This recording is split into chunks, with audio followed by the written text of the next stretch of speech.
Hey everyone, Namaste, Jai Swaminarayan. Welcome back to my channel, Deep Home Life. Hope you are all doing well. So today recipe is about Dahi Chawal, Dahi water bath. So let's start. Before that, if you are new here, please do subscribe my channel. This recipe is so simple and so delicious, you have to try, and you can enjoy this recipe especially in summertime. But if you have a winter in your area, you can save this recipe for later.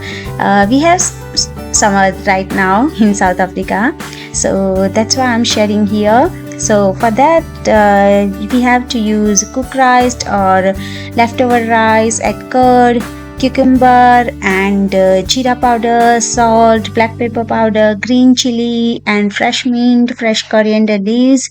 Mix it well and add special tadka. You can see that recipe in this video, and hope you like it and watch whole video. And if you like this video, if you like this recipe, please do not forget to like, share and comment, and see you soon. Till then, take care. Bye. Annyeong.